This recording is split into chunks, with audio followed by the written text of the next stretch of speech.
What's going on, everybody? Welcome into another episode of the Lakers Outsiders podcast, brought to you by UCast Studios. I'm your host, Gary Kester, here with you as always, and joining me as always is Honi Amadi. And Honi, the Lakers are officially back, man, and it feels like they won the title last week. Like, what's going on? It feels like they won the title last night too. Really, I if mean, we're keeping it 100. Last year I was told you get to raise a banner after opening night. This year I think we should raise a banner after opening night of the preseason as well. So yeah, I'm feeling pretty good about the Lakers. Feeling pretty good about our next star duo after LeBron and AD being Taylor Horton Tucker and Devontae Cacok. So a lot of happy thoughts all around for me. to be honest, we don't even need K-Cock. All we need is THT, baby. He's gonna carry us back to the promised land and keep us there. So, in today's episode, everybody, we're gonna be talking about the Lakers' 87-81 preseason win over the LA Clippers, the preseason opener. This probably won't be an overly long stream because Hani and I were just discussing this.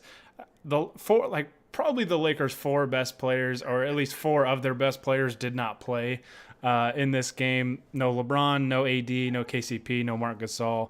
And the Clippers obviously went too deep into their bench in the second half, and Kawhi and Paul George didn't play a whole lot. But I will just say, Clippers were only missing one guy. The Lakers sat pretty much all their good players, and they won. So obviously they're going to repeat as champions.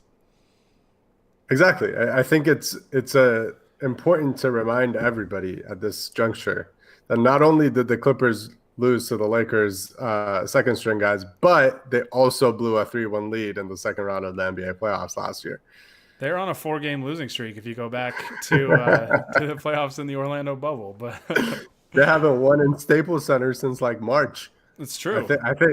I think it's time for Ty Lue to be put on the hot seat, but that's just me. I mean, they gave Paul George his extension. I think it's time to trade Kawhi Leonard and see what you can. Maybe you'll get like a protected second round pick for Paul George, and maybe just time to blow it up. You're 0-1 in the preseason. No. You can't trade Paul George. He is back to his trainer that he had in his MVP year. So I think you got to build around that guy. But yeah, you can trade Kawhi. Well, to be fair, I won the lottery a couple years ago when I had two of the correct numbers. So just would like to throw that out there. I still haven't collected my winnings yet, but I'm still waiting for that in the mail. I actually had the same trainer as Paul George that year, and I won Defensive Player of the Year. And I wasn't even playing in the NBA. That's how good that trainer is. Shout out to that trainer, man. Shout out to I don't know who it is, but shout out to you. All right. Anyways, in today's episode, we're going to be talking about the preseason win for the Lakers, kind of our takeaways from it. Again, probably not going to be overly long because it's game one of the preseason. The season just ended for the Lakers 2 months ago. It was 2 months to the day that the Lakers won the title, and then they're playing in their first preseason game. So you can only expect so much, and they're going to load manage some of these guys, as we saw yesterday by the time we're recording this. And yeah, so We'll talk about our takeaways in this episode, and then if we have time at the end, we'll get to the chat and all that stuff. So let's finally jump on in here, Honi. What were the main thing I think that jumped out was Taylor Horton Tucker in this game. He got a lot of playing time, like I kind of anticipated he would.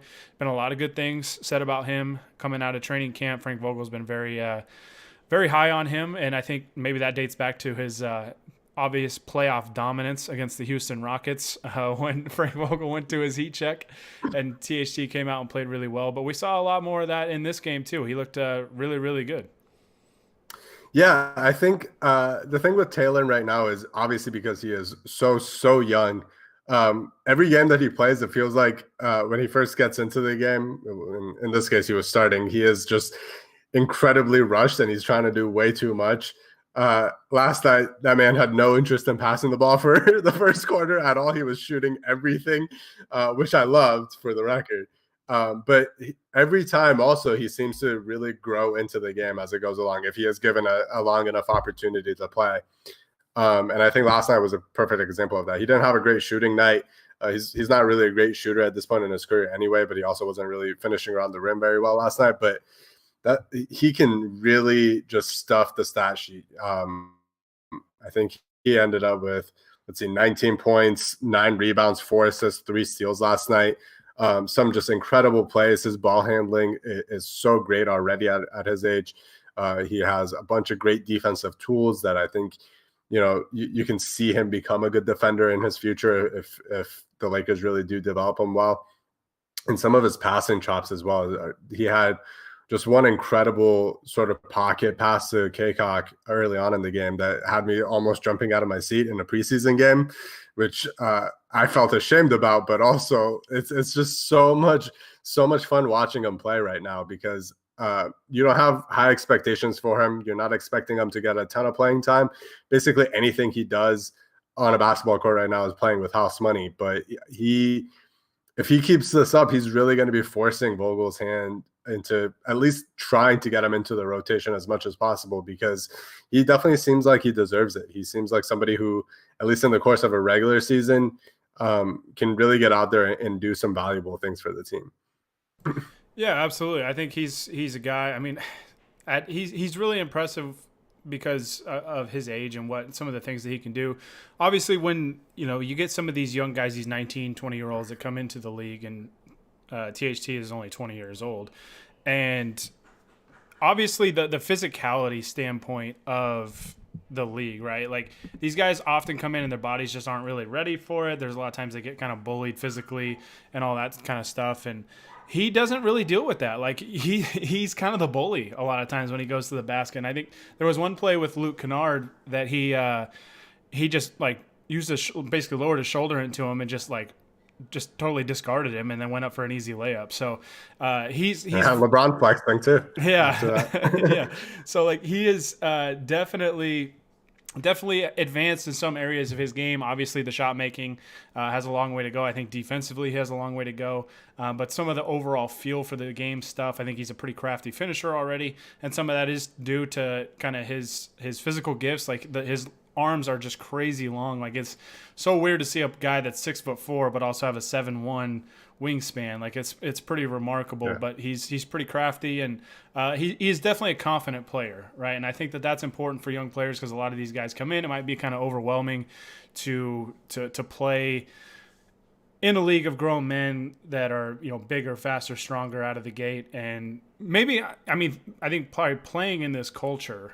Coming in as a rookie, Frank Vogel, experienced coach, Phil Handy, good player development coach, a lot of experience on that coaching staff. And then there was a ton of experience around him on the roster as well. Probably did some good things for him, not to mention the hiatus that the NBA had to kind of deal with, gave him basically an off season within the season. So I think stuff like that has kind of helped him, and I'm excited to see what he can do the rest of this preseason because I think he's definitely a confident player, and he's shown legitimate flashes offensively that he could be a decent role player for this team this year. Yeah, I think for a player like him, this has been basically a perfect situation for him. He comes into a veteran team with high expectations.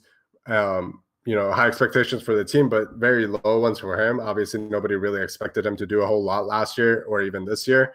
But it's given him this opportunity to be playing against some of the best players in the world and just kind of fine-tuning his game against them every day in practice, on top of getting plenty of playing time with the G League team and then getting, some sporadic chances throughout the regular season and in that playoff game that you mentioned earlier. On top of obviously the great coaches that the Lakers have had, really helping him develop those skills. I think this has been just perfect for him to really come in with these raw talent, this raw talent and physical tools that he has that are just so tantalizing. And now he gets to just pick a bunch of players' brains, pick a bunch of coaches' brains. And by all accounts, he's been doing that. I think Kyle Kuzma had a quote after the game where he said he's basically been like a sponge in practice trying to get as much information as he can from the players. And you can tell that his teammates and his coaches have really high hopes for him and really like him. Everybody after the game was talking about him. LeBron and Jared Dudley were on Twitter calling him special.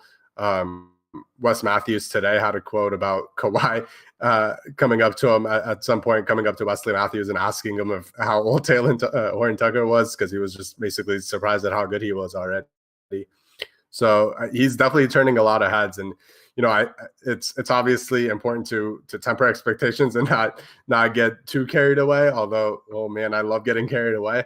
But yeah, it's also really easy to see what kind of player he can become if he's following this path, and if the Lakers can continue to develop him this well. There's a pretty high ceiling for a guy that was picked in the second round or whatever it was.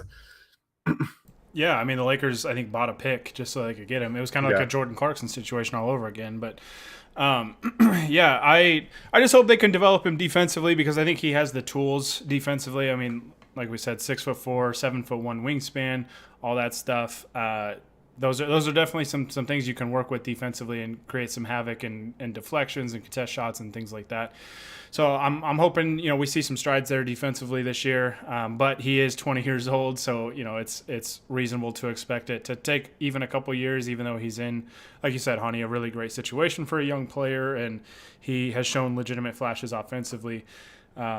I'm excited about the kid's future. I really am, and I hope that the Lakers hold on to him and allow him to develop kind of under their watch, and we can see what he's got. So I'm excited for his future, and I'm really curious to see what he does this year because he has so far from what we've seen, in his brief little playoff runs, and then what we just saw last night, he definitely I think deserves a look at the very least this year to get some minutes in the rotation and kind of evaluate from there. So, all right, let's transition to another player who I thought was pretty good and I think is going to be very good for the team this year, and that was Montrezl Harrell.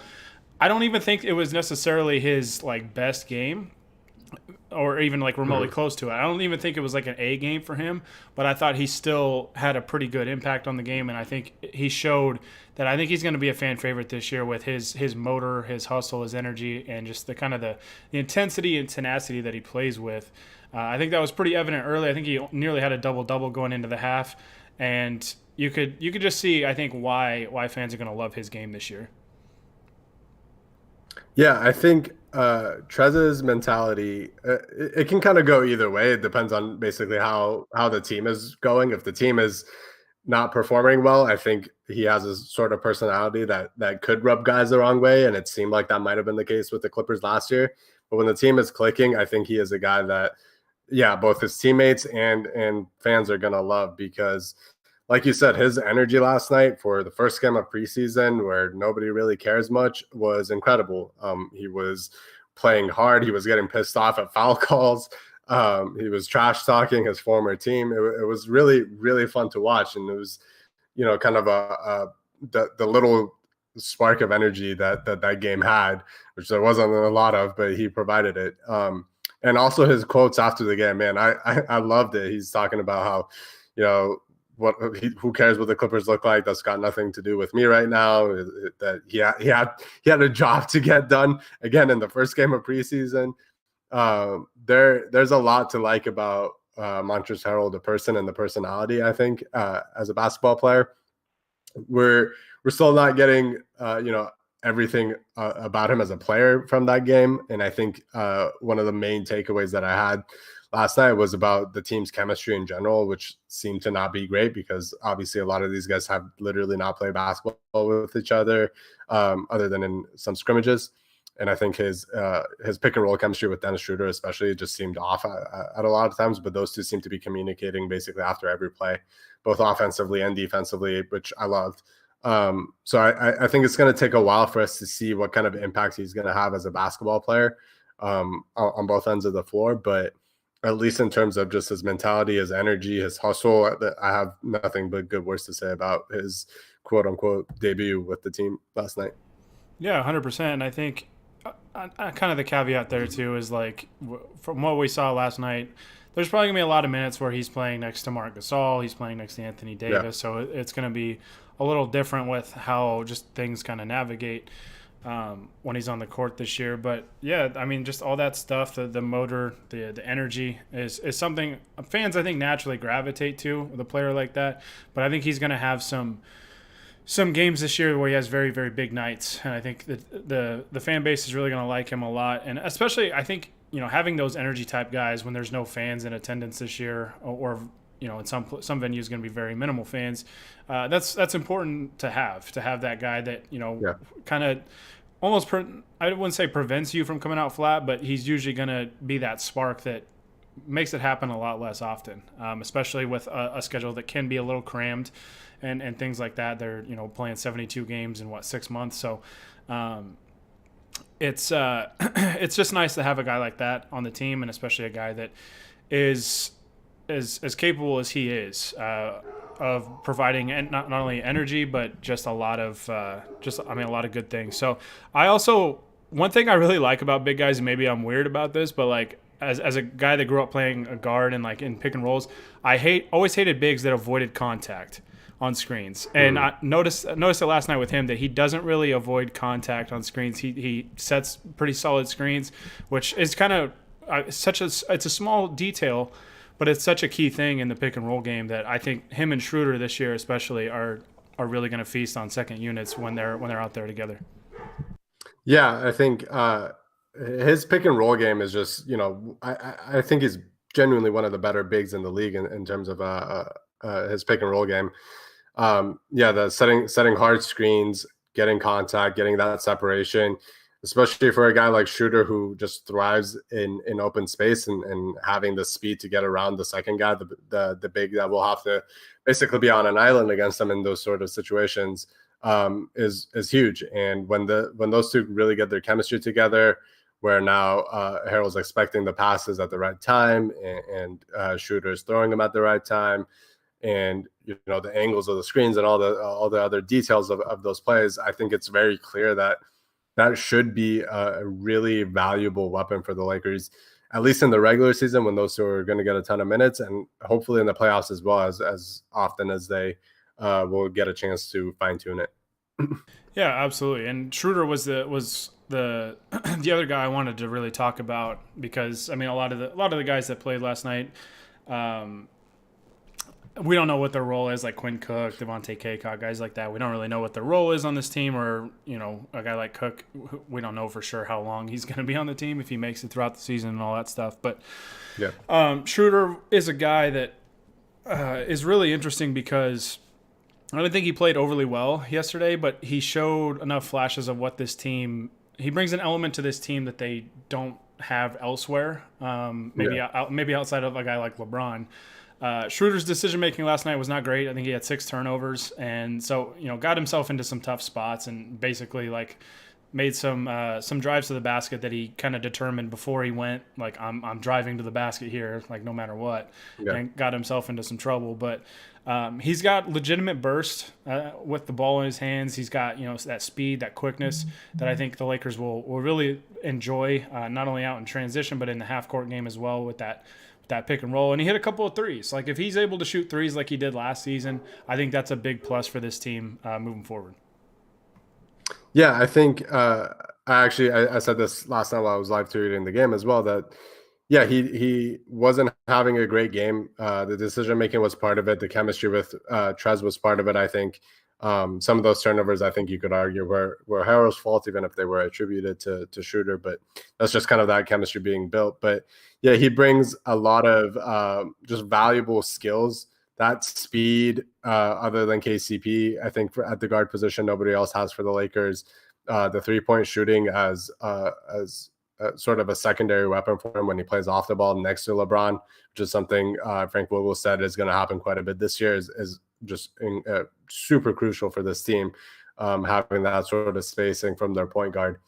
And then on top of that, I think he just brings some sort of like chaos element to the game. Like, he has a sort of chaotic energy, which sometimes can be bad. And we talked about this after the trade happened, that sometimes those aspects of his game can have a negative impact. He can be a little bit too much. He can try to do too much.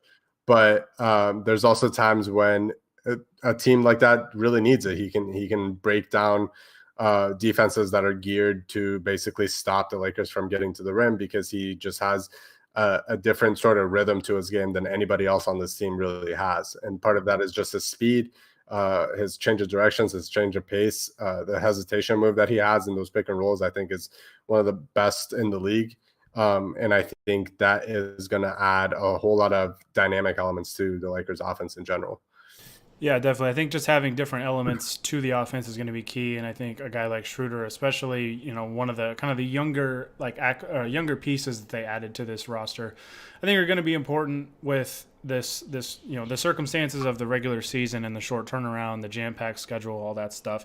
I think it's guys like him are going to be important this year because not only, with OKC, they were in the bubble, but they got put out in Game 7 in the first round matchup against the Rockets. So he did have a little bit more time off and things like that. So some of those newer players, those newer acquisitions that got some extended time could be kind of crucial for this team moving forward. And I think obviously Schroeder will be big there, but I think his on-court ability as well is going to be important for this team because, like I said, he brings an element to this team that really not many other people have. I mean, LeBron still kind of does with his playmaking, obviously, and his speed, his burst, his athleticism.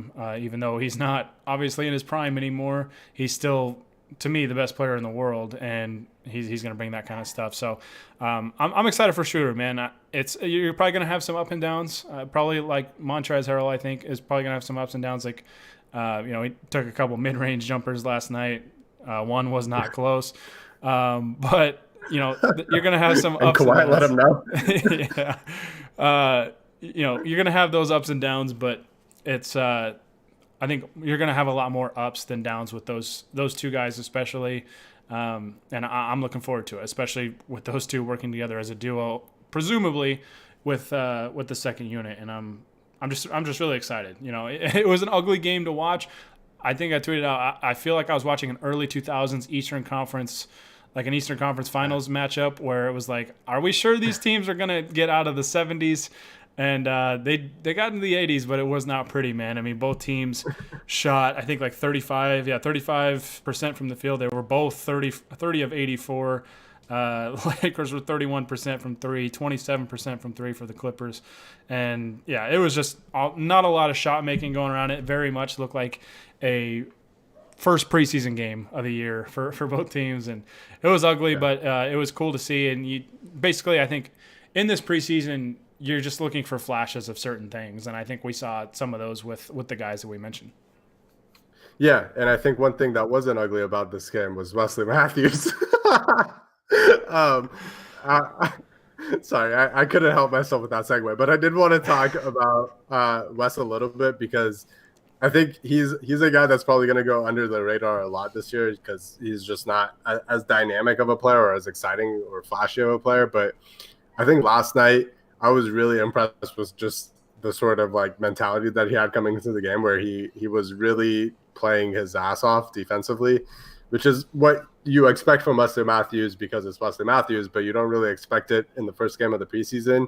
He's diving for loose balls, which it makes me nervous because I don't want guys getting hurt. And we had a little bit of a scare with Alex Caruso as well, but it's also really exciting to see a guy like that, a veteran that's been in the league forever, just trying to instill that mentality right away. And the Lakers, it actually kind of reminds me of the Lakers crediting Avery Bradley early last year for their defensive mentality in camp, basically just coming in and trying to take people's lunch money in camp the entire time. I think Wesley Matthews can have that same sort of role and impact on this team as just a guy that's never going to stop playing defense. And I think the Lakers do need that sort of guy, especially since, on paper, it seems like this team might not be as strong defensively as it was last year. So I think having Wesley Matthews kind of instill that mentality this early on top of his, 3-point shooting on the other end as well, which is going to be just a valuable asset as well. But that defense first approach to him, I think, is going to be really valuable moving forward. Yeah, I'm glad you brought up the diving on the floor thing because just like, hey, man, I'm the same way. I'm like, oh, just please, like all year, I'm just going to be like, please don't get hurt. I don't care what playoff seed you guys get. Just be healthy going into the playoffs, and then we'll rock and roll. But, like, diving on the floor in the preseason, I was like, that's awesome. Like, I love having a guy like that on the team because, a guy like Montrezl Harrell is going to be the same kind of way, right? Like, exactly. That just guys that just get after it. And I think Frank Vogel's going to love that. The coaching staff, the fans, everybody's going to love that. And I think they're ready for game number one. I think they're ready for the regular season to start, which is a little over a week now, and Yeah. it's just cool to see a guy like that kind of set the tone early, kind of like you said, diving on the floor in a preseason game for a guy that's been in the league for quite some time and has been on some good basketball teams and has definitely seen a lot of things in the league. So that's really cool, and I think it sends a good message to everybody else that this is how we got to play. This is, if we want to win, this is how it's got to be. So. Love to see stuff like that. All right. That's all I had for this preseason game. I mean, there wasn't a ton to talk about. Like we said, it was a very ugly game offensively. A lot of guys missed a lot of shots, and the Lakers found a way to win. Maybe we'll see a little more on Sunday when they play the Clippers again. And we're actually going to be, I think we're going to try to stream during that game. I can't broadcast the game or anything or play audio, but I think Honi and I are going to try to stream while the game is on. So if any of you want to join kind of a little watch party, we'll watch the game together and we can kind of react together and all that stuff and just kind of see how that goes and have some fun with it. So if you guys are interested in that, we should be live during the game. And KCP will drop 50 tomorrow. So that should be fun. Hopefully we get to see, some more guys out there. Obviously, Markieff, I didn't mention him earlier. Markieff Morris didn't play either. So it should be a lot of fun. But I'm looking forward to it. A few more preseason games to go, and then we're officially back at it. Yeah, I think as much as I was kind of dreading basketball coming back so soon, after one preseason game, I'm like, all right, let's get the real ones going. I'm ready again. Absolutely. I mean, we didn't get a consider this a warning tweet from the Lakers. I think they decided. I was really hoping they dropped a consider this a warning, and it was just all about Taylor Horton Tucker. They could have tweeted. That would be a great idea. They could have tweeted at Giannis and been like, consider this a warning. Your MVP days are over. But still got to probably. I don't know if they're gonna try and sign him next summer or what. Obviously, what's better than one Antetokounmpo? Two, maybe three Antetokounmpos. I mean, there's a fourth one too, right? Probably at this point. Yeah. I mean, just sign the whole family if you can. So just get all the Antetokounmpos and all the Gasols, all three of them. Perfect. There we go, and we will prosper. All right.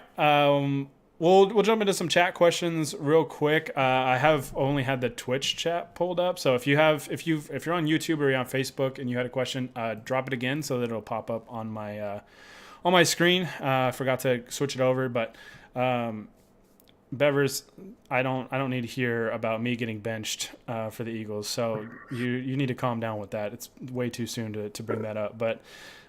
Do you think, I thought this was an interesting question from Bevers, do you think someone needs to get traded so that THT can get consistent minutes?